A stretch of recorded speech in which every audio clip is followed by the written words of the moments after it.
Na vida de São Bruno, fundador da Ordem dos Cartuchos, encontra-se um fato estudado com todo o critério pelos eruditos bolandistas e perante os exames mais sérios apresenta todas as características de autenticidade histórica.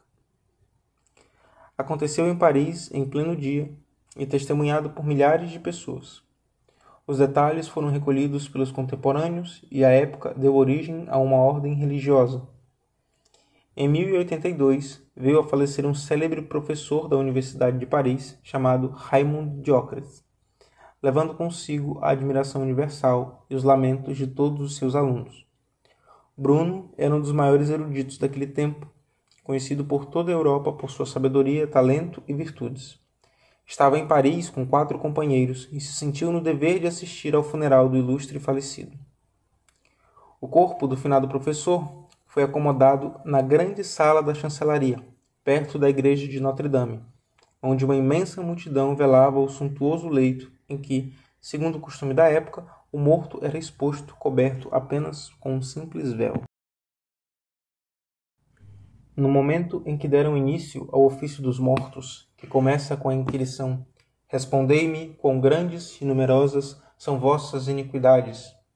Uma voz sepulcral se produziu debaixo do manto fúnebre, e todos na assistência entenderam estas palavras: por um julgamento justo de Deus eu fui acusado.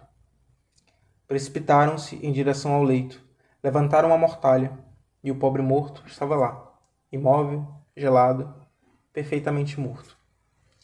A cerimônia foi interrompida por alguns instantes, mas não tardou em recomeçar, ainda que todos estivessem amedrontados com o que acabavam de testemunhar.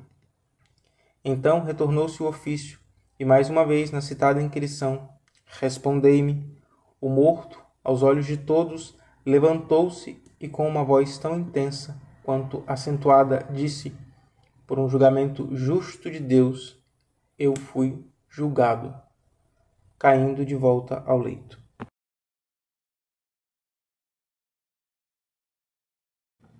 Foi quando o terror no auditório atingiu seu ápice.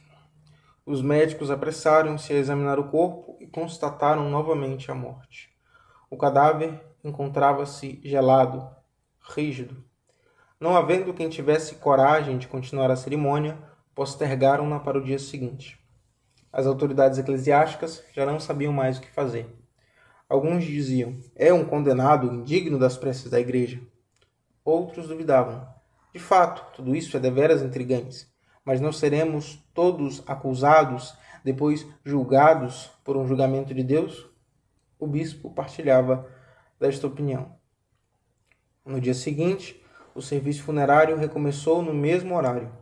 Como na véspera, Bruno lá estava com seus companheiros, e a notícia do que ocorrera havia se espalhado de forma tão espetacular que toda Paris se apressou para Notre-Dame.